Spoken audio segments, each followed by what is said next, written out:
Essa noite, que é a mensagem da ceia do Senhor.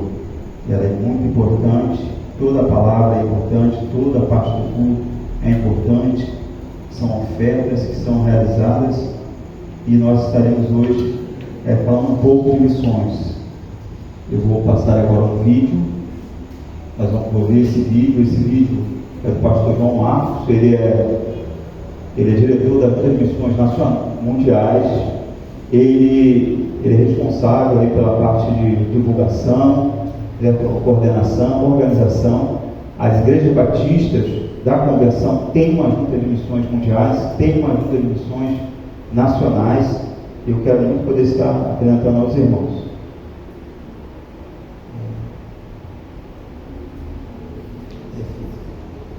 Ok? Então vamos estar ouvindo atentamente uma palavra do pastor. Fiquem atentos a algumas informações, algumas referências que ele vai estar passando. Ok? Vamos completar a missão. Este é o nosso tema. A razão para ele é o texto de Mateus 28, 19 e 20. Portanto, vão e façam discípulos de todas as nações, batizando em nome do Pai, do Filho e do Espírito Santo, ensinando-os a obedecer a tudo o que eu lhes ordenei. E eu estarei sempre com vocês até o fim dos tempos. Você já ouviu falar na grande comissão? Sabe qual é o significado para a Igreja de Jesus Cristo completar a missão? É cumprir a principal e a última ordem de Jesus. Sim, as últimas palavras de Jesus para os seus discípulos antes de subir aos céus foram: vão e façam discípulos de todas as nações. O precursor das missões modernas, William Carey, traduziu essas palavras de Jesus como a grande comissão, uma tarefa a ser cumprida pela Igreja até que todas as nações, tribos, povos e línguas ouçam sobre o Evangelho de Jesus Cristo, como é descrito em Apocalipse, capítulo 7, versículo 9. Como corpo de Cristo, precisamos completar a missão. Afinal, há quase 2000 anos nós a recebemos e ainda não a terminamos. Este é o convite de missões mundiais para todas as igrejas da Convenção Batista Brasileira neste ano de 2023. Vamos completar a missão. Quase 2000 anos depois, com os recursos humanos e financeiros disponíveis, com as novas tecnologias como a inteligência artificial, com o mundo interligado e conectado como jamais esteve em toda a história da humanidade, com centenas de seminários dos mais diversos tipos de treinamentos disponíveis, você talvez possa estar pensando que completar a missão é uma tarefa simples, mas os números nos mostram que não. Mais de 7.000 povos não alcançados. Mais de 4 bilhões de pessoas que ainda não ouviram o Evangelho. 90% das pessoas entre os povos não alcançados nunca foram evangelizadas ou nunca encontraram com um cristão sequer. 90% estão em situação de pobreza. Aproximadamente 80% dos povos não alcançados são localizados em países onde há restrições moderadas a severas ao trabalho missionário. As religiões predominantes entre os não alcançados são o islamismo, hinduísmo e budismo, além de uma boa parcela da população se considerar ateia. Existem pelo menos 9 línguas que não têm nenhuma porção da palavra de Deus. A maioria desses povos está localizada geograficamente entre o norte da África, o Oriente Médio, e a Ásia, em regiões de difícil acesso. Isso sem falar dos 70 milhões de surdos que compõem ainda mais povos não alcançados. Portanto, ainda há muito a ser feito para completar a missão da grande comissão. Hudson Taylor foi um missionário pioneiro dos chineses em meados e final do século XVIII. E que deixou um grande legado para a obra missionária. Certa vez ele disse: a grande comissão não é uma opção para ser considerada, mas uma ordem a ser obedecida. Jesus, após nos entregar a grande comissão, também nos deu a promessa e incentivo para completar a missão. E eu estarei sempre com vocês até o fim dos tempos. Como seguidores de Jesus, a nossa única opção é obedecer ao chamado da grande comissão e cumprir a missão. Ele nos entregou a tarefa, tem nos capacitado e tem nos dado todos os recursos para realizá-la ainda neste século. Missões mundiais têm como missão fazer discípulos de Cristo em meio a todos os povos e lugares não alcançados, através da mobilização das igrejas para conectar pessoas a Jesus, transformando comunidades, impactando nações com o Evangelho. Todos os obreiros em líderes de missões mundiais estão comprometidos com o cumprimento da grande comissão. Em todo o mundo, para cumprir a missão, são atualmente 1.914 missionários em 80 países. Na região geográfica mais desafiadora, que inclui o norte da África, o Oriente Médio e a Ásia, estamos presentes em 32 países com 299 missionários. Entre os anos de 2018 e 2022, mais de 184 mil pessoas aceitaram Cristo nessa região. E mais de 9 mil foram batizadas, sendo 64% dos batismos nessa região. E 69% das nossas igrejas foram plantadas na região no norte da África, Oriente Médio e Ásia. Trabalharemos para que ainda neste século se cumpra a missão da grande comissão que nos foi confiada. Você já pensou na força que os batistas brasileiros têm para completar a missão da grande comissão? Hoje somos mais de 12 mil igrejas com mais de 3 milhões de irmãos em Cristo. Se cada igreja adotar um povo para orar, todos os povos não alcançados estariam debaixo da cobertura de oração. A oração é o que move o coração de uma pessoa para receber a Cristo. Se uma igreja se comprometer em oração e sustento, ela poderá impactar e mobilizar outras igrejas a se envolverem também com a obra missionária. Unidos, alcançamos mais vidas para Cristo. Unidos, levamos a mensagem da cruz aos povos não alcançados, aos corações endurecidos para o Evangelho. Unidos, através de projetos e ações missionárias que visam o desenvolvimento comunitário de um povo, demonstramos de forma prática o cuidado, o amor e a soberania de Deus sobre a terra. Com toda essa união e força missionária dos batistas brasileiros, somados aos trabalhos ao redor do mundo, completar a missão da grande comissão neste século é um sonho com grandes chances de se realizar.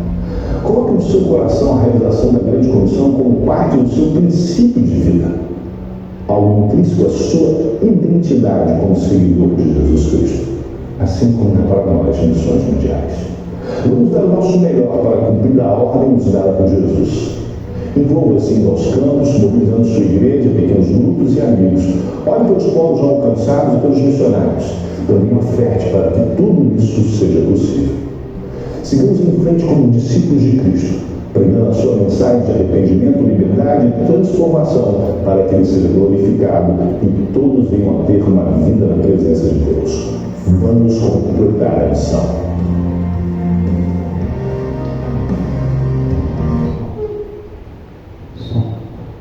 Amém? Vamos completar a missão. É o tema da campanha de missões mundiais desse ano. Irmãos, eu tenho apenas 15 minutos para trazer a mensagem aos irmãos. Eu queria falar alguns dados antes de falar a mensagem. Vamos fazer uma pesquisa bem rápida, seja da ONU ou alguns institutos de pesquisa. Nós vamos ver, por exemplo, que a favelização no mundo, a favela, locais precários, falta de saneamento, falta de estruturas no mundo, de 8 bilhões de pessoas, que hoje é o último censo mundial, de 8 bilhões de pessoas, pelo menos 1 bilhão de pessoas estão nessas situações, vivendo uma vida de violência interna dentro de suas casas, porque o local é um ambiente difícil, locais pequenos, pessoas amontoadas, gerando violência, gerando abusos.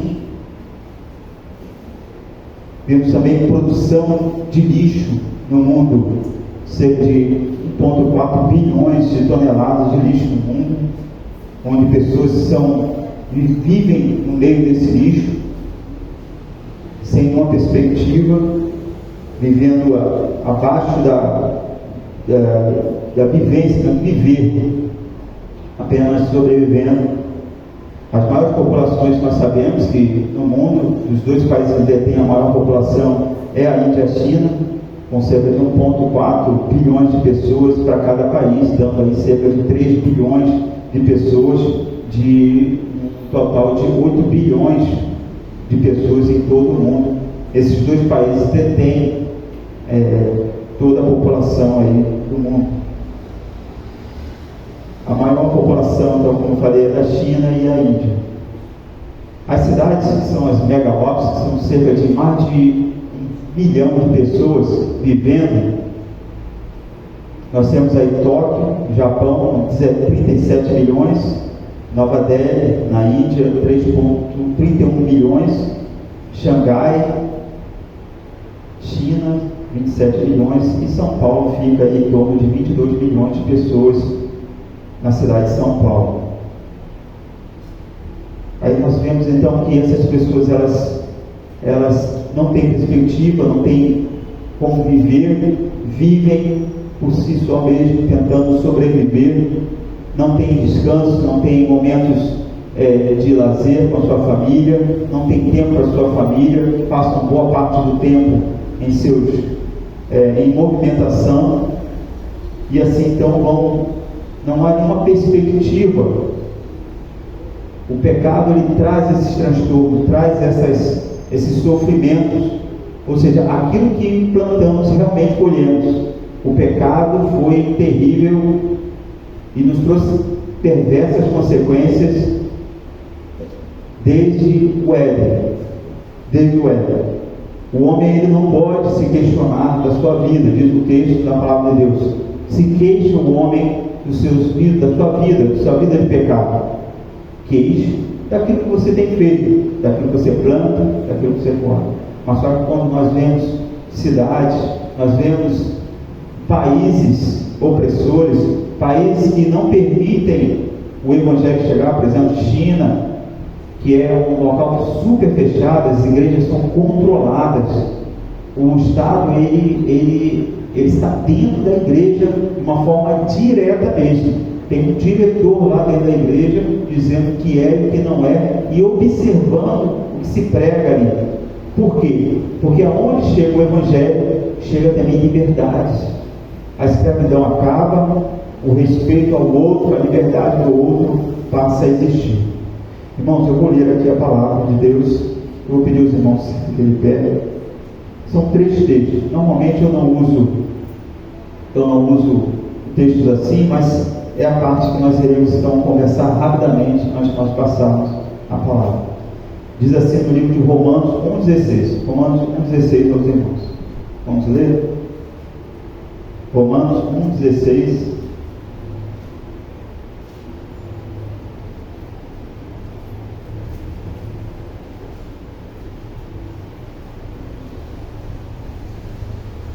Romanos 1,16 diz assim: porque não me envergonho, Romanos 1,16, capítulo 1,16, versículo 16. Porque não me envergonho do Evangelho, pois é o poder de Deus para a salvação de todo aquele que nele crê, primeiro do judeu e também do grego. Porque no Evangelho é revelada de fé em fé a justiça de Deus, como está escrito, mas o justo viverá da fé. Romanos 1,16. Vamos para Efésios 5, 18. Efésios 5, 18. Os irmãos podem pegar. Vamos lá. Efésios 5, 18.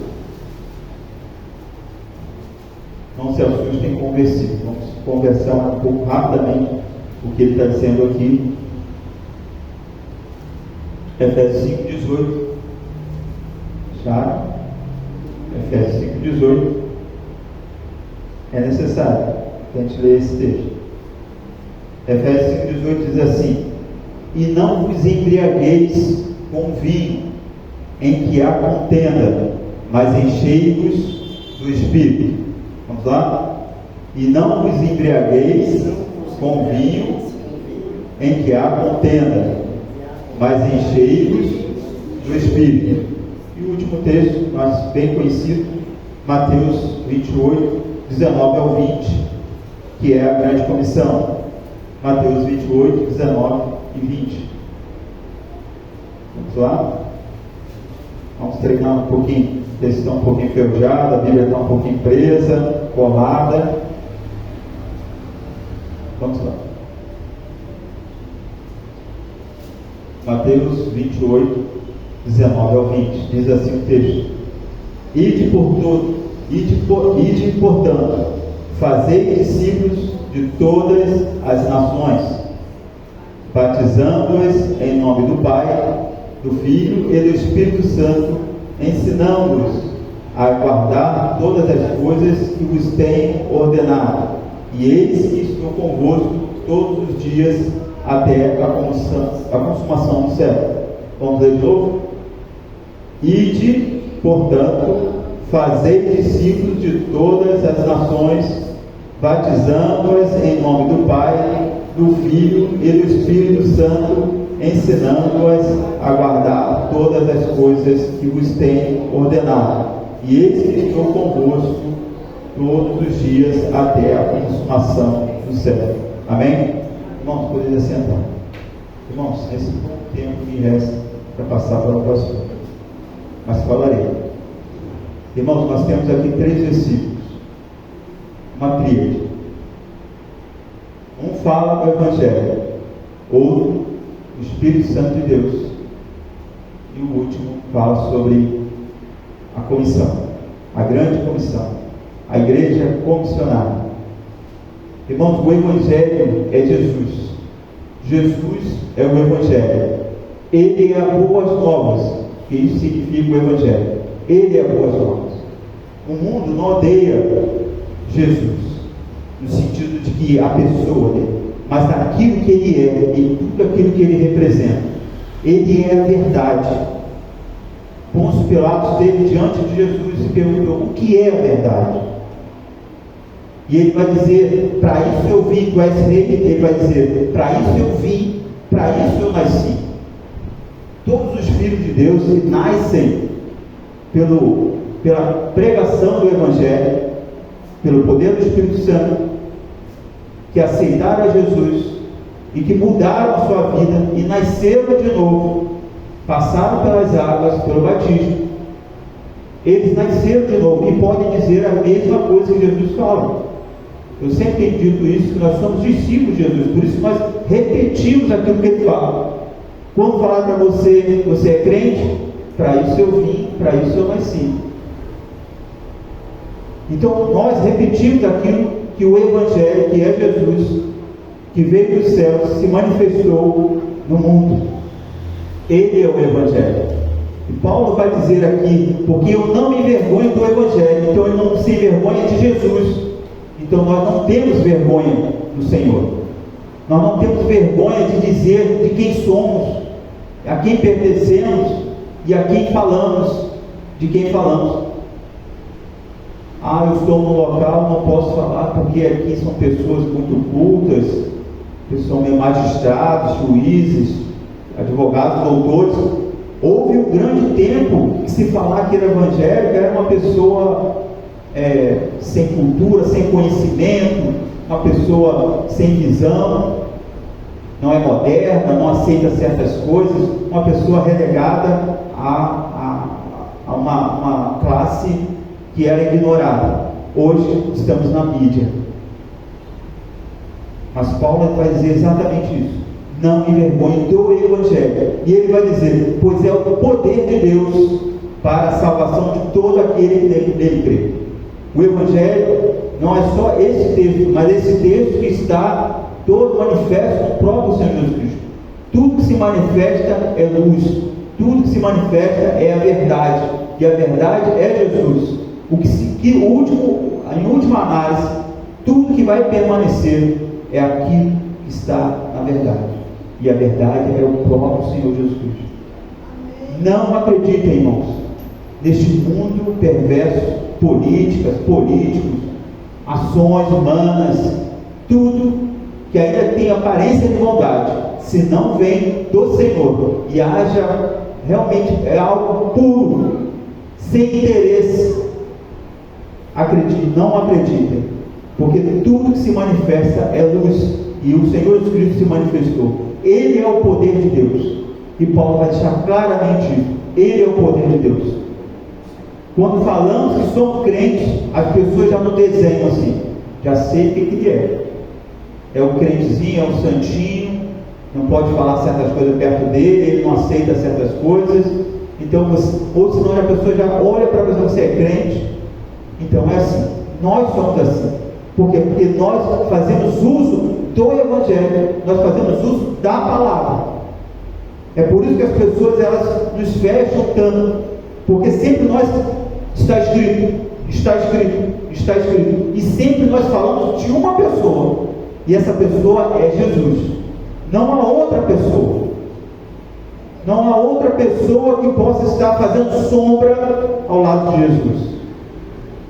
Maria, José, Pedro, Paulo, não há ninguém.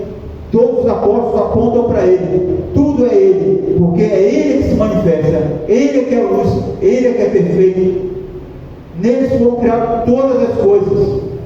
E é Ele que vai julgar. É Ele que vai ser, como sai lá no livro de Apocalipse, vai colocar Ele aqui. E depois vai dizer, quem é aquele que pode abrir o livro? E João vai chorar e vai dizer, olha, calma, olha lá. Calma, olha lá. É o Cordeiro. Aquele que estava morto, mas ressuscitou. É Ele, sempre é Ele. Tudo é Ele. Ele é o Evangelho. E nós precisamos pregar este Evangelho, falar desta palavra revelada a nós. E nós cremos, e Paulo vai dizer isso, é pela fé. Nós não vimos o Senhor. Nós não estávamos lá junto com os apóstolos, por isso que toda a palavra está baseada nos apóstolos e profetas, nas leis e nos profetas. Eles estavam lá, por isso que eles são chamados de apóstolos, e não houve mais apóstolos, porque eles não só foi transmitido diretamente de Jesus, como também foram comissionados para que pudessem então fortalecer essa igreja. Então nós temos o Evangelho manifesto, que é o poder de Deus. Nós temos o Espírito Santo, que ele vai dizer aqui, e não nos embriagueis com vinho, em que há contenda, mas enchei-vos do Espírito. O que Paulo está dizendo aqui, vocês não devem beber, ter felicidade em certas práticas na bebedice. Por quê? Porque ele está falando isso para uma igreja que muitas vezes estava ali festejando ao Deus Baco, e que havia a ideia mesmo de bacanal. Pode ser uma palavra agressiva para nós, mas ela é escrita no dicionário normalmente. Eram festas mesmo de prostituição, onde o vinho embriagava, tirava a mente das pessoas a seriedade. E Paulo então vai falar, não vivam mais assim, mas enchei-vos do Espírito, enchei-vos do Senhor, para que vocês tenham realmente uma consciência perfeita, que vocês possam ter um andar, um testemunho perfeito, e não serem zombados, andando de qualquer jeito, vivendo de qualquer jeito. E hoje nós sabemos que nós não temos essa prática de vivermos na bebedeira, ou de qualquer líquido alcoólico, mas também nós podemos viver no pecado, no erro, no engano, e vivemos achando que podemos continuar cheio do Espírito Santo, mas também cheio de coisas que é ruim e que nos promove ao engano, achando que estamos servindo a Deus. Mas Paulo vai deixar bem claro, enchendo do Espírito, que se enchermos do Espírito, nós teremos a certeza de sermos usados para Deus, e temos a certeza que faremos aquilo que Deus quer para cada um de nós. Então, irmão, nós temos o Evangelho, que é a palavra pregada, que se revelou a nós. Nós temos o Espírito Santo que foi nos dado quando aceitamos a Jesus, quando ouvimos pela fé a pregação do Evangelho, que é o poder de Deus, mas também nós temos então a comissão. Mateus vai estar escrito, ide portanto a todas as nações, fazei discípulos. Nós somos discípulos de Jesus, aqueles que ouviram, e ele vai dizer as ordenanças, tudo aquilo que foi ordenado a vocês, tudo que foi ensinado a vocês, vocês devem passar, repassar. Então nós estamos aqui reunidos hoje porque alguém lá atrás iniciou, alguém sofreu, muitos deixaram pai e mãe, muitos deixaram natais, muitos Natal, muitas Páscoas, muitos convívio com os seus queridos, para poder estar num outro país. Sofreram, morreram, padeceram, foram mortos. E nós conhecemos muitas notícias de nossos irmãos que hoje estão sendo mortos nesse país que foram ensinados aqui, que é da janela 1040, que é uma latitude, uma longitude, uma coordenada que diz ali bem no Oriente Médio, onde dificilmente conseguimos entrar, por exemplo, China, Índia, onde se nós pregarmos o Evangelho, o islamismo mata mesmo. Se uma pessoa aceita Jesus, ela é excluída, até mesmo morta. Tira todos os seus bens, vai viver do nada. Com muitos deuses e muitos deuses. Mas o que nós queremos colocar nesta noite, e frisar, é que nós temos o Evangelho, temos o Espírito Santo e nós temos a grande comissão. Nós estamos dispostos a isso. Nós estamos realmente nos preparando a cada dia. Se o Senhor disser, ide, você irá realmente a outras nações, ou até mesmo em seu próprio bairro, ou seu próprio estado, em seu país, nós precisamos saber disso e tentar colocar em nossos corações, irmãos, nos livrar de certas práticas que só nos fazem nos distanciar e ficarmos, irmãos, confusos, sem saber qual é a vontade de Deus.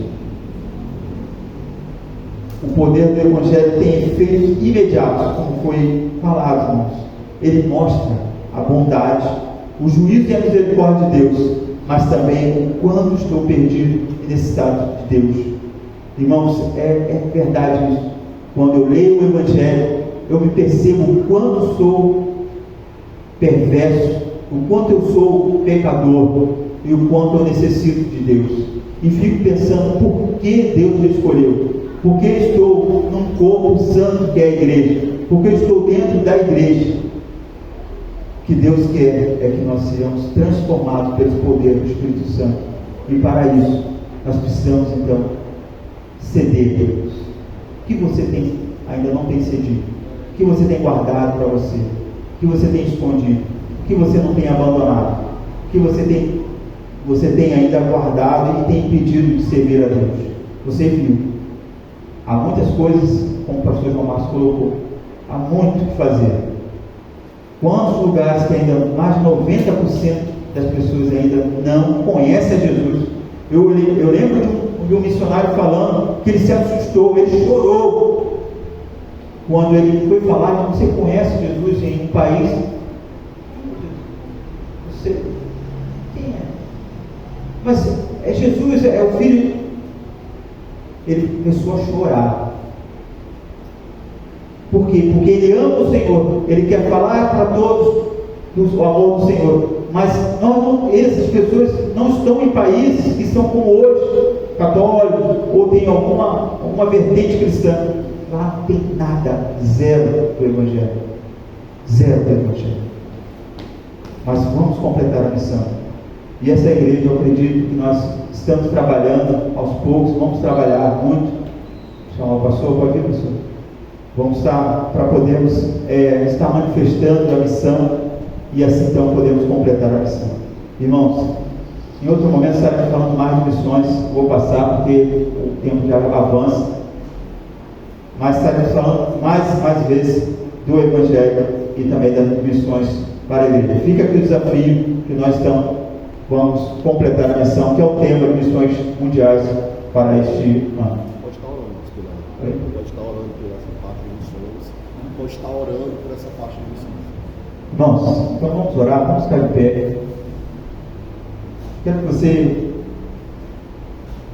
feche os seus olhos. Irmãos, há pessoas que estão morrendo hoje sem uma palavra do Evangelho. Não há quem pregue. Não há quem pregue. Curva a sua cabeça, vamos estar orando por missões mundiais, missões nacionais, pelos nossos missionários. Vamos orar? Oremos ao Senhor. Bondoso Deus e eterno Pai, Senhor, necessitamos de Ti. Nos perdoa, Senhor, pela nossa negligência, pela nossa procrastinação, pela nossa falta, Senhor, de fé muitas vezes. Senhor, há pessoas sofrendo neste mundo. Ó Deus querido, querendo ouvir algo, ó Deus, que possa libertá-las do pecado, trazer sentido à sua vida. Ó Deus querido, e nós, ó Deus, estamos aqui, ó Deus, banqueteando, ó Deus, da Tua Palavra, cantando louvores a Ti. Ó Pai querido, servidos, ó Deus, de uma ceia que virá, ó Deus, comemorar o memorial, ó Deus, essas pessoas, ó Deus, nada têm. Muitas delas são ricas, mas nada têm. Muitas são miseráveis e ainda também nada têm. Senhor Deus, nos faça, ó Deus, merecedores, Senhor, da Tua graça. Senhor, nos ajuda a entender a missão. Viemos colocar, ó Deus, toda a nossa família, nossos recursos em prol de missões nacionais, mundiais. Ó Pai querido, abençoa, Senhor, os nossos missionários, dá força. Com certeza, há muitos momentos, ó Deus, que eles querem fraquejar, deixar o campo. Diante, ó Deus, da negativa de uma comunidade, uma colônia, muitas vezes perversa, que machuca os missionários, que maltrata, que mata, que molesta suas famílias, estupros, ó Deus, de cristãos, mortes de cristãos, com fogo, ó Deus, com espada, metralhando pessoas, fuzilamentos, ó Deus. Ó Pai querido, sustenta, Senhor, esses missionários, sustenta esses pastores, abençoa os diretores das diversas juntas de missões, ó Deus, do mundo. Façam eles serem, ó Deus, idôneos, ó Deus, ajuda-os, ó Deus, a ter sempre sensibilidade para o campo, e que essa igreja, Senhor, a Igreja Batista Nova Aliança, toda a sua membresia, ó Deus, possa, ó Deus, fazer missões, seja em sua casa, seja, ó Deus, na comunidade. Que sempre, ó Deus, quando a igreja estiver, ó Deus, pronta para pregar o Evangelho, para evangelizar, ela possa dizer: eis-me aqui, envia-me a mim, estou pronto, qual é o local, estou para evangelizar, porque assim foi chamado. Ó Senhor, nos ajuda, nos perdoa mais uma vez, cuida de nós, abençoa missões em todo o tempo, ó Deus.